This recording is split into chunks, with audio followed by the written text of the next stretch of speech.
E a gente está numa série de sermões lá em 2 Samuel. Vou pedir para que os irmãos abram.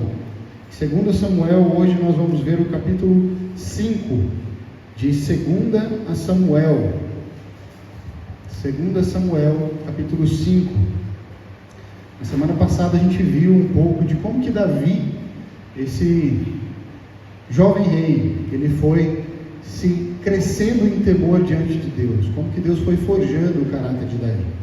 Hoje a gente vai ler um dos textos mais importantes do Antigo Testamento. Se a gente compreende esse texto, a gente compreende muito do que Deus fez e do que Deus está fazendo hoje na terra. Então eu vou pedir para que os irmãos prestem muita atenção e se coloquem de pé para a leitura da palavra de Deus, em reverência à soberana e poderosa palavra de Deus. A gente vai ler do verso 1 ao verso 5. Diz assim a palavra de Deus: Então todas as tribos de Israel vieram a Hebrom para encontrar-se com Davi. Somos do mesmo povo e raça, disseram. No passado, quando Saul era nosso rei, era você quem liderava o exército de Israel. E o Senhor lhe disse: Você será o pastor do meu povo Israel, será o líder de Israel. Então ali em Hebrom, o rei Davi fez um acordo diante do Senhor com todas as autoridades de Israel, e elas o ungiram rei de Israel. Davi tinha 30 anos quando começou a reinar, e ao todo reinou por 40 anos. Havia reinado sobre Judá 7 anos e 6 meses, e em Jerusalém reinou sobre todo Israel e Judá por 33 anos. Vamos orar. Senhor Deus, se o Senhor não intervir, vai ser só mais uma palavra jogada ao vento. Se o Senhor não vier transformar os corações essa manhã, vai ser mais um culto, Pai. Mais palavras, mais cantoria. Senhor Deus, eu não quero isso. Eu não quero que as pessoas aqui saiam sempre as mesmas pessoas. Eu quero que o Senhor entre, Pai, penetre nos corações de forma profunda. Senhor Deus, o Senhor sabe a necessidade de cada um aqui. Ensina-nos, Pai, através desse texto. Fala conosco claramente. Espírito Santo de Deus, caminha por esses corredores. Toca os corações fechados, aqueles que nem se preocupam mais de te ouvir. Renova, Pai, aquele que está cansado. E restaura, Pai, a vida daquele que está quebrado. Tira as nossas certezas agora, Pai. Tira as construções que a gente foi fazendo. Que tudo desmorone perante a Tua palavra nesse momento. Assim que nós oramos em nome de Cristo Jesus. Amém. Podeis assentar.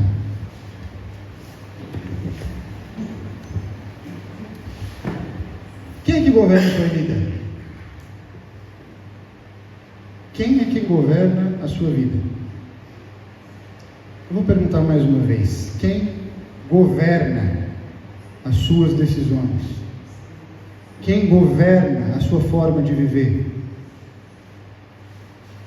Tem um filme chamado Clique. Não sei quantos já viram esse filme. É um filme de Adam Sandler. Gosto demais desse filme.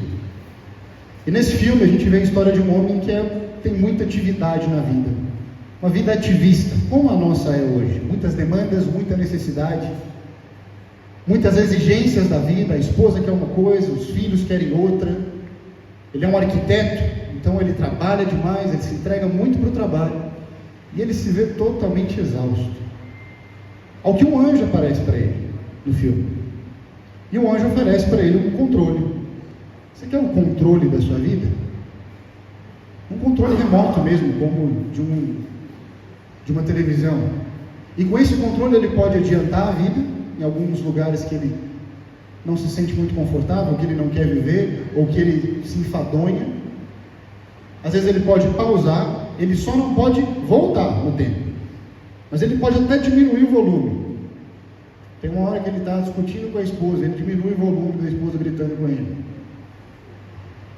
A grande verdade é que ele vai vivendo a história, mas esse controle, ele tem uma condição. Ele tem memória. Então ele vai pegando todas as coisas que esse homem vai passando de forma automática, e aí ele vai passando de uma forma involuntária, não é mais o homem que controla. O próprio controle passa rápido os momentos que já está acostumado a passar. Esse homem acorda no futuro. E ele está numa cama de hospital, sozinho. A esposa o abandonou, ele se divorciou. Ele só tem dinheiro. A relação com os filhos está totalmente abalada. Ele não tem mais relação com eles. A vida passou diante dos olhos desse homem. E ele desperdiçou a vida. No final desse filme, já dando spoiler, esse homem sofre um infarto. Morre diante dos filhos. E quem aparece para ele é o anjo. O anjo que deu o controle nas mãos dele era um anjo da morte. Satanás deu o controle nas mãos daquele homem. A grande verdade é que nós temos duas escolhas na vida. Somente duas. Não há mais escolhas. Ou nós entregamos totalmente o controle da nossa vida para o único governante que vale a pena entregar a vida, ou nós retemos o controle. E a gente pode até se sentir confortável, a gente pode até se sentir bem, mas no final da vida, nós estamos destruídos, e nossa família está destruída. Quem governa a sua vida? O que esse texto ele vai nos mostrar é que Deus governa a história. Grave bem isso. Deus governa a história. E Ele intervém na vida daqueles que nele confiam. Eu vou repetir. Deus governa a história do mundo. A gente não precisa ter medo. Deus não perdeu o controle, Ele não saiu do trono poderoso. Ele sabe exatamente o que está acontecendo, tanto na sua vida, quanto no universo. Mas tem uma coisa que é muito prazerosa, que Deus intervém na nossa vida, quando nós confiamos nele. Há 4 princípios que eu queria compartilhar com vocês essa manhã, sobre esse texto. O primeiro é que Deus intervém na nossa história, produzindo em nós perseverança de esperar a sua vontade. Leia comigo o verso 1, diz assim: então todas as tribos de Israel vieram a Hebrom para encontrar-se com Davi. Somos do mesmo povo e raça, disseram. Meus queridos, o que está acontecendo nesse texto não é algo comum. Essa é a primeira vez em toda a história de Israel que isso acontece, que um povo em comum, as 12 tribos de Israel, se unem e juntas elas ungem, elas declaram que Davi é o rei. Naquela época não existia coroação, não existia coroa, existia unção, porque tudo era feito como um ato religioso diante de Deus. Então, não é comum o que está acontecendo aqui. Quero que você imagine durante um minuto, se todo o Brasil, pessoas de todo o Brasil, viessem até Brasília, e todos reconhecessem, nordestinos, paranaenses, santa catarinenses, todos reconhecessem não só o governante como aquele que realmente nos guiaria. Vocês imaginam isso? Eu não consigo imaginar. É isso que está acontecendo. E é um milagre porque as tribos de Israel tinham uma certa autonomia. Cada uma delas tinha uma forma de lidar, uma forma de agir. Apesar de ter a mesma religião, eles se diferiam em muitas coisas. Para vocês terem ideia, quando Saul, que foi o primeiro rei de Israel, ele é ungido rei, todas as tribos não concordaram, várias não concordaram.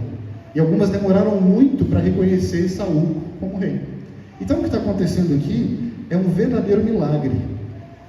Algumas pessoas vieram de Dan para Hebrom, 200 quilômetros a pé, para ver esse evento. Era algo grandioso. Todos iam reconhecer Davi como rei.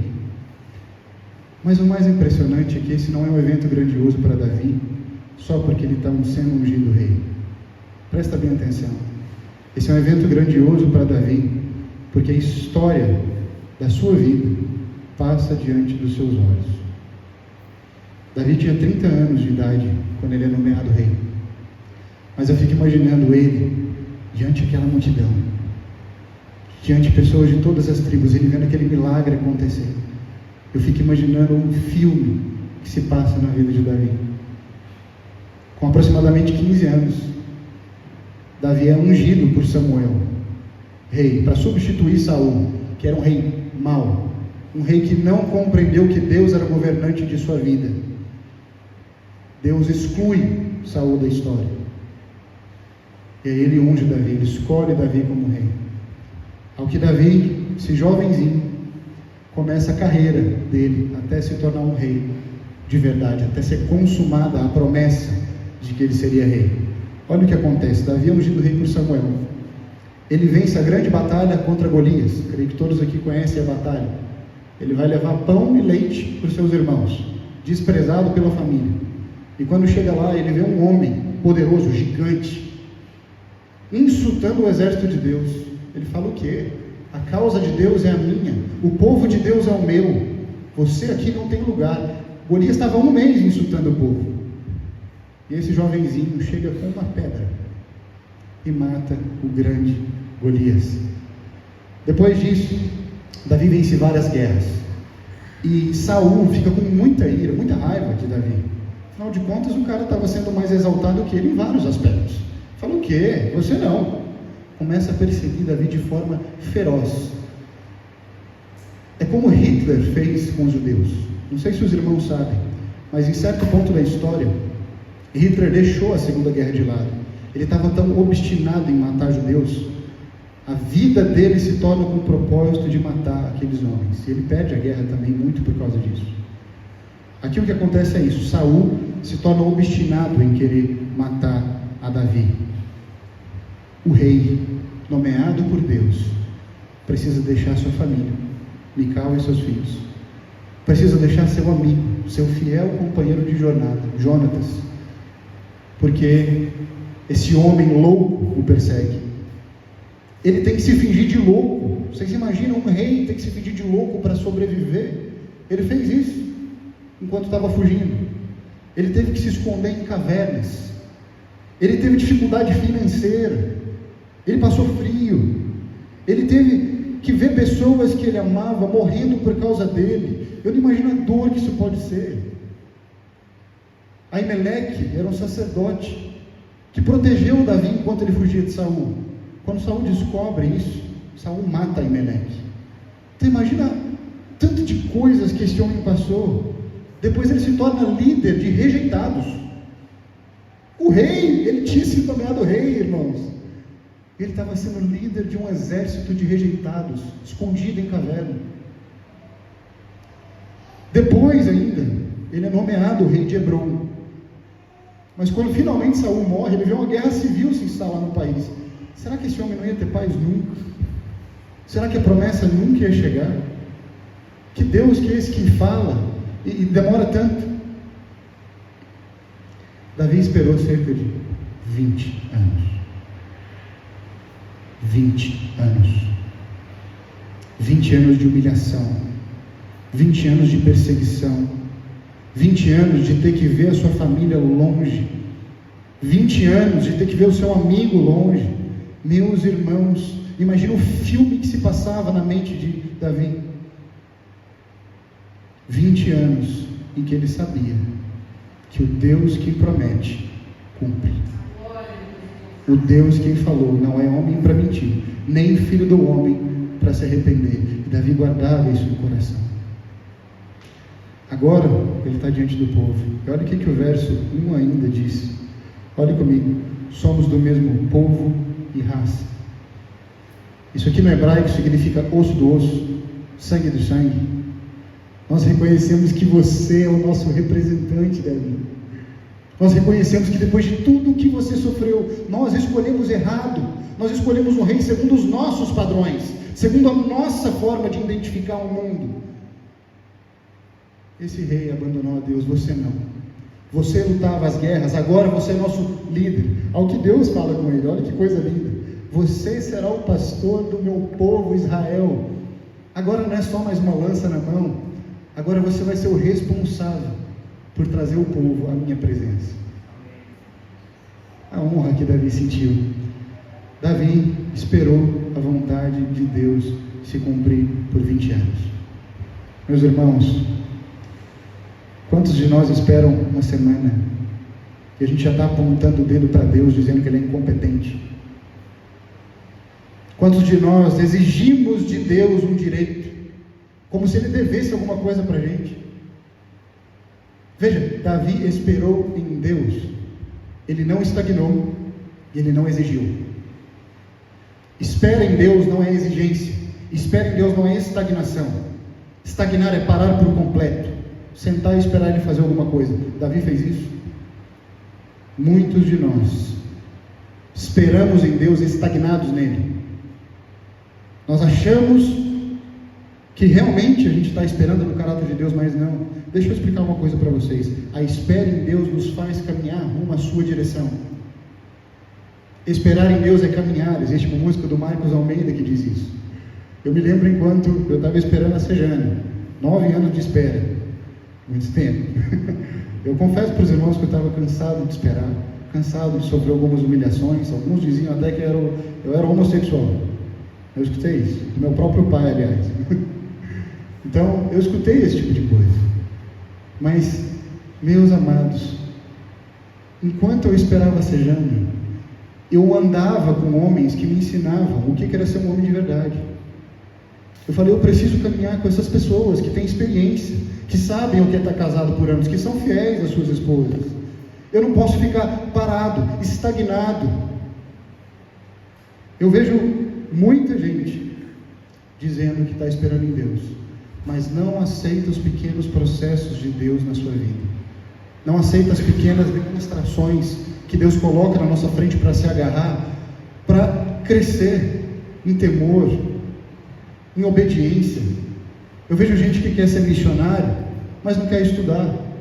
Eu vejo gente que quer ser pastor, mas não quer ler. Eu vejo gente que quer ver o seu negócio transformado, mas não quer estudar novas estratégias.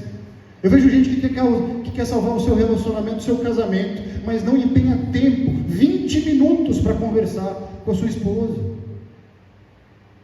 Eu vejo gente que passa todo tipo de problema, mas a sensação que eu tenho é que a espiritualidade cegou muita gente. No sentido de fazer com que elas parem de perseguir a vontade de Deus, de crescer na vontade de Deus. O John Piper vai dizer que oração é uma conversa com Deus sobre aquilo que nós fazemos juntos. Não é simplesmente orar e sentar e esperar que Deus venha ao nosso encontro. Não é isso que a palavra de Deus diz. A palavra de Deus diz que nós nos movimentamos, que nós crescemos em temor, em sabedoria. Eu vejo gente dizer que quer paz, mas não para de murmurar, o dia inteiro reclamando, o dia inteiro achando ruim as pequenas demonstrações de graça que Deus dá, não aproveita, não agarra. É engraçado, eu estava procurando no texto se Davi tinha murmurado alguma vez durante esses 20 anos de espera. Eu imagino que não foi fácil. Queridos, eu não estou falando que a espera é algo fácil, que a perseverança é algo fácil. É muito difícil. Mas eu estou falando que se você se alimentar somente da promessa, a promessa vai te corroer. Não busque a promessa somente, busque o Deus da promessa. É Ele que a gente busca. Meus amados, você já viu alguém satisfeito por chegar em algum lugar nessa terra? Nós somos insaciáveis, sempre querendo mais, buraco negro constante na vida. O Deus da Bíblia, Ele está interessado em formar o nosso caráter, não somente de resolver nossos problemas. Deixa eu te falar uma coisa, meu querido, tem muitos problemas na sua vida que Deus não vai resolver, não imediatamente, não por enquanto, mas enquanto isso nós corremos atrás dele, nós corremos atrás da presença de Deus, assim como Davi fez. Davi foi perseverante. 2 Pedro 3, 9 a 10 diz assim: o Senhor não demora em cumprir sua promessa como alguns pensam, antes Ele é longânimo com vocês, não querendo que ninguém pereça, mas que todos se arrependam. Grande propósito de Deus na sua vida não é te dar bênçãos nessa terra, meu irmão, é te fazer maduro, é te fazer parte de um povo que pensa no reino dos céus, não que pensa no reino da terra. Deus deu perseverança a Davi. Davi depositou a sua vida nas mãos de Deus e ele perseverou. A segunda coisa que esse texto vem mostrar para a gente é que Deus intervém na vida daqueles que nele confiam, nos trazendo companhia através da caminhada. Olha que coisa linda que acontece. Assim que Davi assume o trono, a primeira coisa que acontece no verso 3, leia comigo.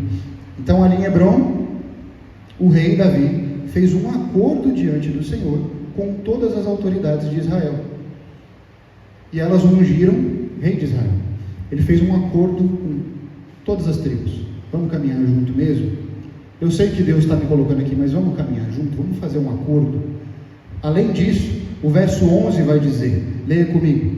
Irão, rei de Tiro, enviou a Davi mensageiros com madeira e cedro, carpinteiros e pedreiros, que construíram um palácio para Davi.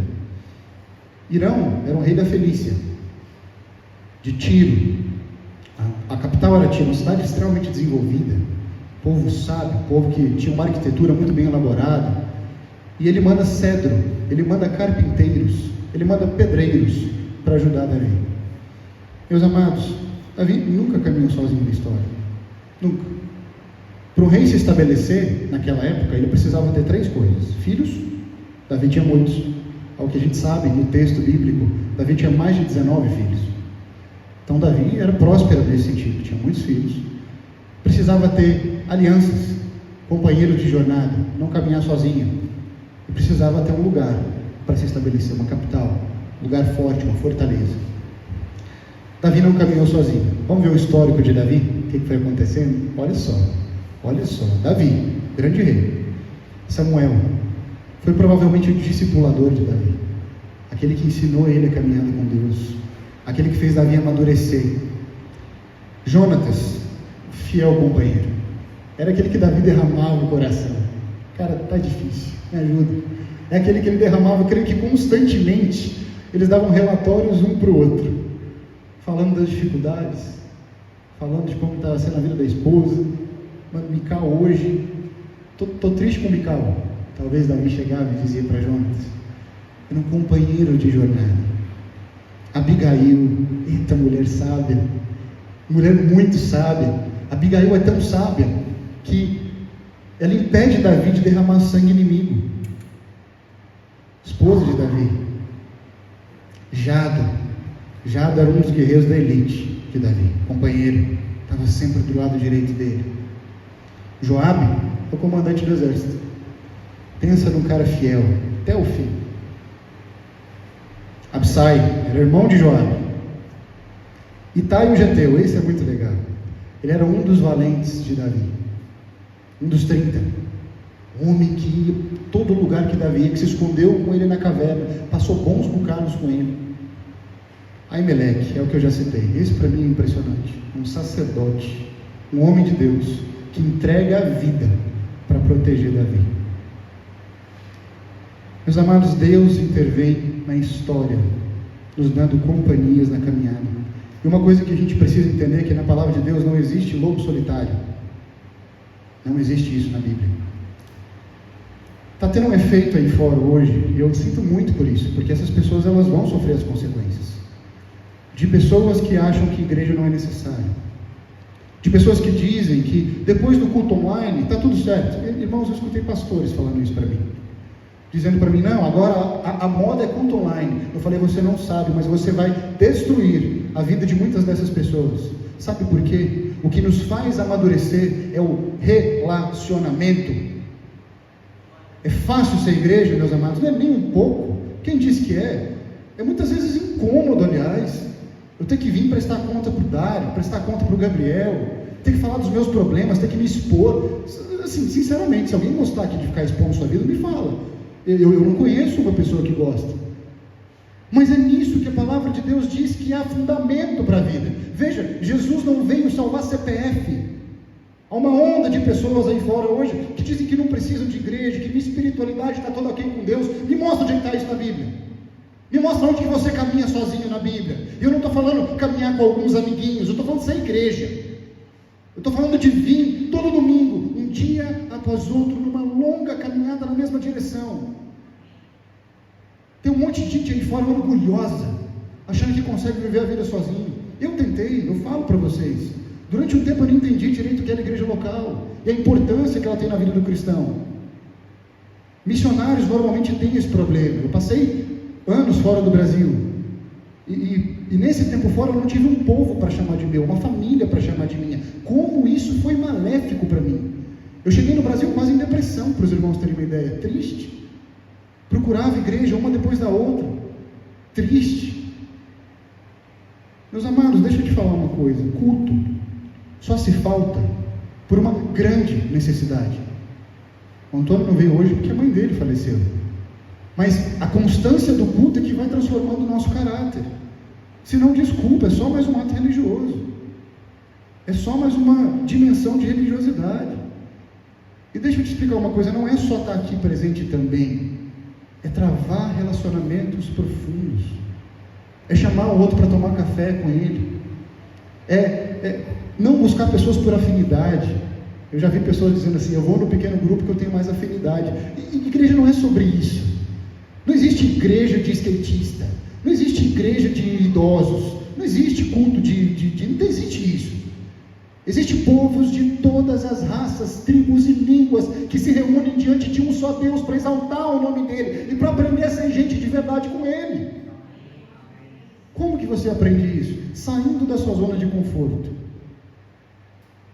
Meus irmãos, infelizmente essa onda de culto online está infantilizando as pessoas de tal maneira que a gente vai ver aqui no futuro, próximo, e já está acontecendo, pessoas que não sabem dialogar por um problema sequer. Problemas que não vão para a palavra de Deus para enfrentar seus problemas. É isso que tem acontecido. E está difícil. Assim, eu digo para vocês como pastor, orem por nós. Porque isso tudo parece muito legal. Mas nós, pastores, sabemos o que é isso na vida de uma pessoa. E o efeito maléfico que isso causa com o passar do tempo. Deus deu a Davi pessoas das quais ele pudesse confiar. Pessoas das quais ele pudesse viver, desabafar, ser gente de verdade. Meus queridos, igreja não é lugar para robô. Igreja não é lugar para gente perfeita. Pelo contrário, se você for perfeito, fale comigo, que a gente vai ali no fundo orar. Eu vou expulsar os demônios da sua vida. Não existe isso. Não existe perfeição. Existem pessoas ruins que se propõem a caminhar por um mesmo Deus e que aprendem com ele a ser gente de verdade. A terceira coisa que esse texto quer nos mostrar é que Deus intervém na história, e essa parte é bela.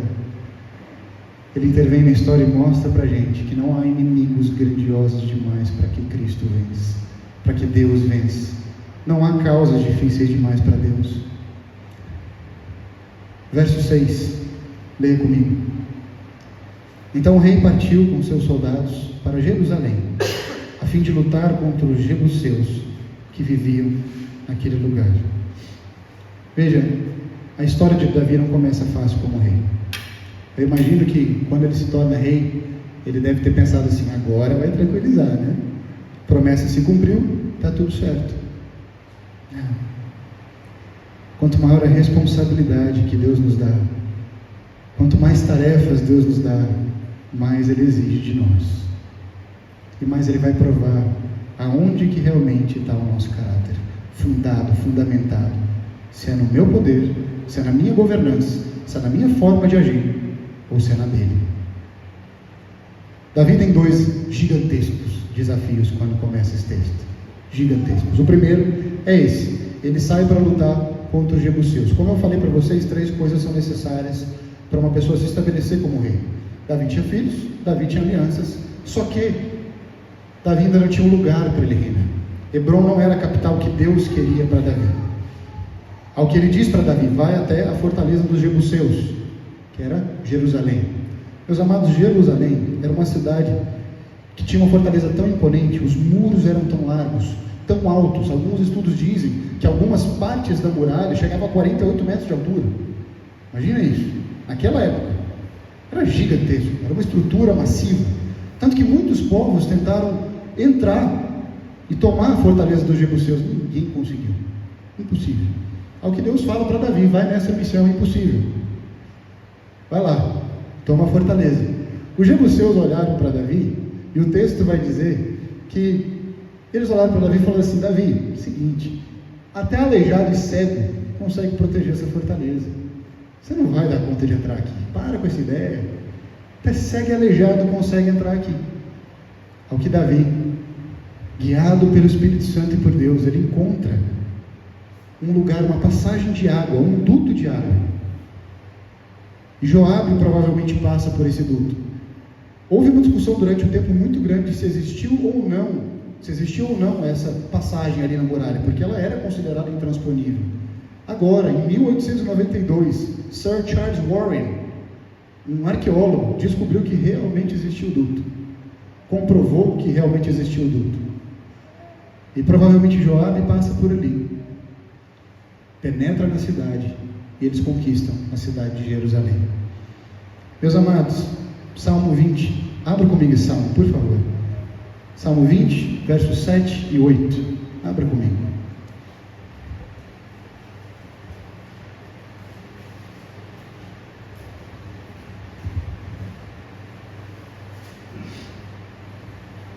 Diz o texto: alguns povos, grave esse versículo no seu coração, alguns povos confiam em carros de guerra, outros em cavalo, mas nós confiamos no nome do Senhor nosso Deus. Tais nações perdem as forças e caem, mas nós nos levantamos e permanecemos firmes. Davi escreve isso diante dessa muralha, diante dessa conquista. Ele entende que não é o fato do que está à frente dele, não é o que está aparente, não é o gigante que está perto dele. Ele sabe que o Deus dele é muito mais poderoso do que todas as coisas. Não para por aí. Depois de conquistar a cidade, Davi tem mais desafios. Os filisteus vêm na direção de Davi. Os filisteus eram o exército mais temido da época, provavelmente os únicos que tinham armas de metais na época. Povo extremamente elaborado, arquitetura imponente, cidades grandiosas, e eles vão para ali para o Vale de Refaim. O Vale de Refaim é uma planície que fica a 5 quilômetros a sudoeste de Jerusalém, bem perto de Jerusalém. E eles estão ali. E eles falam para Davi: agora você vai perder, agora você está enfrentando os grandes. Meus queridos, o Vale de Refaim significa terra de gigantes. Eles realmente eram gigantes. Mas Davi já tinha se acostumado a matar gigantes. Ele já sabia o que era destruir um gigante. Ele sabia que não era na sua própria força, não era no seu entendimento, na sua estratégia elaborada, na sua forma de guiar. Ele sabia que ele precisava depender de Deus. Ao que ele diz, veja no verso 19. Então Davi perguntou ao Senhor: devo sair e lutar contra os filisteus? Tu os entregarás nas minhas mãos? Davi sabia que era só Deus quem podia dar vitória a ele. E ali o Senhor irrompe como uma grande inundação. Não era uma inundação de água, mas o que parece pelos historiadores é que houve uma confusão no exército filisteu, e eles abriram uma brecha, e Davi entrou por essa brecha no meio do exército e destruiu todo o exército filisteu. Sobrou um sequer. O Senhor que irrompe. Ele chamou aquele lugar de Baal Peresim. Baal, Deus, Peresim, irromper, abrir brecha, abrir caminhos onde não há, abrir espaços aonde não havia. Era isso que Deus estava fazendo. Ele estava abrindo um espaço para que Davi vencesse a guerra aonde não havia. Depois disso, não para por aí. Eles voltam, se espalham pelo Vale de Refaim. E o termo que Davi usa para falar sobre Deus é fantástico. É um termo muito usado por nós: Senhor dos Exércitos. Nós amamos esse termo. Ele está escrito mais de 260 vezes na Bíblia. Senhor dos Exércitos. E o que esse verso quer dizer, essa forma de se expressar com Deus quer dizer, é o reconhecimento da profunda soberania e dependência dele. Eu não dou conta de batalhar, Senhor. Eu estou cansado. Eu não dou conta de ir com as minhas forças. Eu não dou conta de ir com o meu jeito. Eu não dou conta de ir com os meus argumentos. É o Senhor que tem aqui à minha frente. Então ele fala Senhor dos Exércitos. É a ideia de que Deus é um Deus guerreiro e que é Ele quem batalha por nós. Meus amados, não há inimigos invencíveis. Depois que Davi vence essa primeira guerra contra os filisteus, ele escreve o Salmo 2. O Salmo 2 diz assim: por que as nações se enfurecem tanto? Por que perdem seu tempo com planos inúteis? Os reis da terra se preparam para a batalha. Os governantes conspiram juntos contra o Senhor e contra seu ungido. Vamos quebrar as correntes, eles dizem. Vamos nos libertar da escravidão. Aquele que governa dos céus ri e zomba deles. Deus olha para os inimigos das nossas vidas, para os inimigos que impõem nossas vidas, se impõem nas nossas vidas, e Ele ri. Meus queridos, Ele é o Senhor dos exércitos. Ele não perde uma batalha. Eu não sei quantos milhões de problemas vocês podem estar passando, quantos mil problemas tem nesse auditório. Gente pensando em casamento, gente pensando em como salvar o casamento, gente pensando em como trabalhar, gente pensando nas finanças no fim do mês que não tem como pagar. Mas eu sei de uma coisa: o Senhor dos exércitos vai à nossa frente quando nós dependemos dEle e confiamos no seu governo. Quem tem governado sobre sua vida, meu amado? É você mesmo. Quem tem batalhado as suas guerras? É você mesmo. A quarta coisa que esse texto tem a mostrar para a gente, e a última, é que Deus intervém na história e Ele manifesta graciosamente o seu poder nas nossas vidas. O que acontece nesse texto é fantástico, é maravilhoso. Eu quero que você entenda, assim como Deus foi me revelando nesse texto, a grandeza do que acontece aqui. Há duas batalhas descritas nesse texto. A primeira é essa que a gente viu. A segunda, os filisteus voltam a estar no vale de Refaim, mas dessa vez é diferente. Davi, no verso 22, diz assim: pouco tempo depois, os filisteus voltaram a se espalhar pelo vale de Refaim. Mais uma vez, Davi consultou o Senhor. Não os ataque pela frente, disse Deus. Ataque-os por trás. Dê a volta deles e ataque de perto dos álamos. Aqui parece que Deus está dando uma menção tática, uma dica tática para Davi. Davi, não vai ser igual da outra vez. Você não vai pela frente. Você vai dar a volta no exército e vai atacar por trás. Deus podia ter falado só isso para Davi, já seria suficiente. Davi ia obedecer, provavelmente venceria a guerra. Mas Deus queria dar uma clara demonstração a Davi do poder dele. Olha o que acontece. Quando ele dá a volta, diz assim, o verso 24: quando ouvir um som, como de pés marchando em cima dos álamos, ataque. É sinal de que o Senhor vai à sua frente para derrotar o exército filisteu. Você consegue enxergar o que Deus está concedendo a Davi? Provavelmente depois de 20 anos de caminhada com Deus dia após dia, pautada na sua palavra e na mera companhia de Deus, na simples companhia de Deus, Deus claramente, auditivamente, visivelmente se manifesta para Davi. Os álamos eram grandes árvores de 25 metros, os álamos. Provavelmente Davi ouviu essas árvores se mexendo fortemente. Ele ouviu passos de guerra. Provavelmente um exército de anjos passando por cima dele. Deus dizendo para Davi: fui eu quem lutei suas batalhas a vida inteira. Fui eu quem venci as batalhas a vida inteira. Fui eu quem foi à frente de você sempre. Mas agora eu te mostro claramente quem eu sou.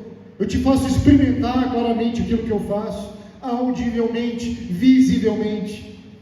Não era uma experiência qualquer, meus amados. Não era um simples direcionamento de Deus. Davi estava acostumado com isso. Eu não estou falando disso, eu estou falando de quando o espiritual encontra, se manifesta claramente na nossa realidade.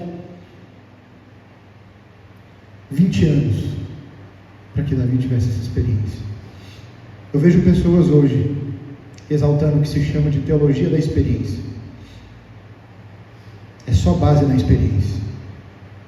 E elas não têm noção como Satanás enganam elas. Ou como Satanás vem e dá sim demonstrações sobrenaturais para a gente. Dá sim visões sobrenaturais para as pessoas. Na vida dos homens e mulheres de Deus, na palavra de Deus, esse tipo de acontecimento é raro. Não é constante. E quando ele acontece, irmãos, quando ele acontece, é diferente. Não é mais a mesma pessoa. Não pode ser. Ele viu o seu Deus indo adiante dele. Eu tenho muita pena de quem diz que escuta a voz de Deus o tempo inteiro. E elas não sabem o quanto elas podem estar sendo enganadas por Satanás. O que Deus quer construir em nós, queridos, são pessoas maduras. Pessoas que não precisam ver o tempo inteiro o que acontece no reino espiritual, mas que sabem do caráter de Deus. E eles se movem por isso. Às vezes Deus pode nos dar. Eu oro para que Deus conceda a todos nós aqui dentro. Eu nunca tive uma experiência dessa. Eu quero ter. Mas até lá, o que vai me alimentar é a constância da palavra de Deus, que vai me alimentar de dia e de noite. E é nessa constância que eu me firmo. É uma longa caminhada na mesma direção. Tem muita gente que idolatra esse tipo de experiência. E depois esses homens, a grande maioria deles que eu já conheci, infelizmente, se tornam hereges. Porque eles começam a dizer que para tudo estão escutando a voz de Deus. Como que você rebate uma pessoa que diz que escuta a voz de Deus o tempo inteiro? Impossível. Maomé foi assim, criou o islamismo, escutou a voz de Deus, viu uma experiência espiritual, assim como tantas outras. Posso citar inúmeras outras para vocês. Seitas que começaram a partir disso. De pessoas que dizem que Deus realmente falou com elas. Deixa eu falar uma coisa para você. Se você tiver qualquer tipo dessa experiência, se ajoelhe perante ao Senhor. Busque na palavra de Deus referências claras de que se isso já aconteceu ou não. E permita que Ele te revele a experiência que você está tendo. Essa experiência tem que gerar em você arrependimento. Essa experiência tem que gerar em você uma profunda dimensão da distância que você tem de Deus, da grandiosidade de Deus, do quanto Ele é belo, tremendo, grande. Eu imagino que Davi, depois disso, ele deve ter olhado para todas as situações da vida dele. O Senhor vai à frente. O Senhor vai à frente. O Senhor vai à frente. Eu não quero ir à frente.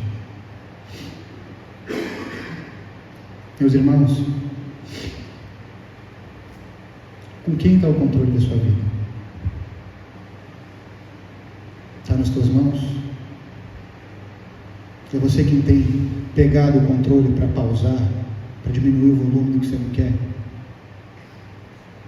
Ou você tem se colocado diante das mãos do Senhor, passando por todas as dificuldades possíveis que um homem pode passar, ou que uma mulher pode passar, mas aprendendo com elas? Se coloquem diante de Deus agora, nesse momento. Quero que você peça perdão agora por aquilo que você tem que pedir perdão. Talvez seja o desprezo da presença de Deus, talvez seja a exaltação de uma experiência espiritual, talvez seja o desprezo pelo que Deus ama, que é a igreja dele. Peça perdão agora a Deus, se coloque diante dele. Ele quer transformar nossas vidas.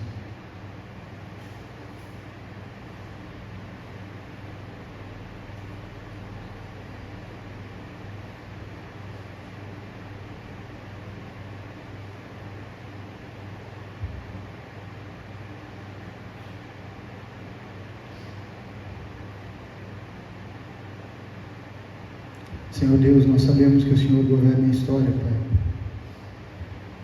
Nós sabemos que o Senhor não perdeu o controle, Pai, sobre tudo o que está acontecendo no nosso tempo, agora.